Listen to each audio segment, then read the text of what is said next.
Thanks for sticking with us. The U.S. launched an intense barrage at Iranian Navy ships.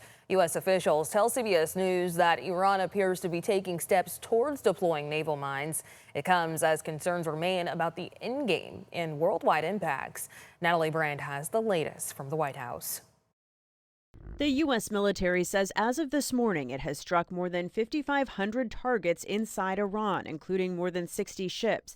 Central Command also says the U.S. destroyed at least 16 Iranian mine-laying vessels on Tuesday near the Strait of Hormuz, a key waterway for the passage of about 20% of the world's oil supply. The U.S. military is drawing up additional options following the president's directive to continue keeping the Strait of Hormuz open.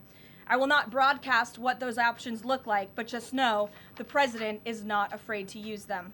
Iran is also hitting back by air. Suspected Iranian drones struck at least 3 ships in and around the strait overnight. The Strait of Hormuz is a classic what we call maritime choke point. Shipping experts have sounded the alarm about continued impacts. Well, I think the important thing to remember is even if we open up the strait tomorrow and go back to normal traffic, you've already caused a disruption. It's going to take weeks to get everything back into order.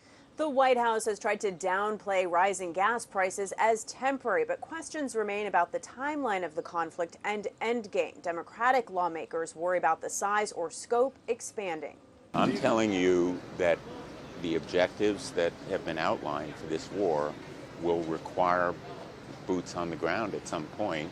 The White House says while there are no ground forces now, the president will not rule out options.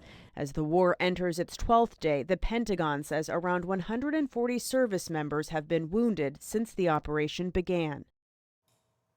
The International Energy Agency announced the release of 400 barrels of oil from emergency reserves as the war continues.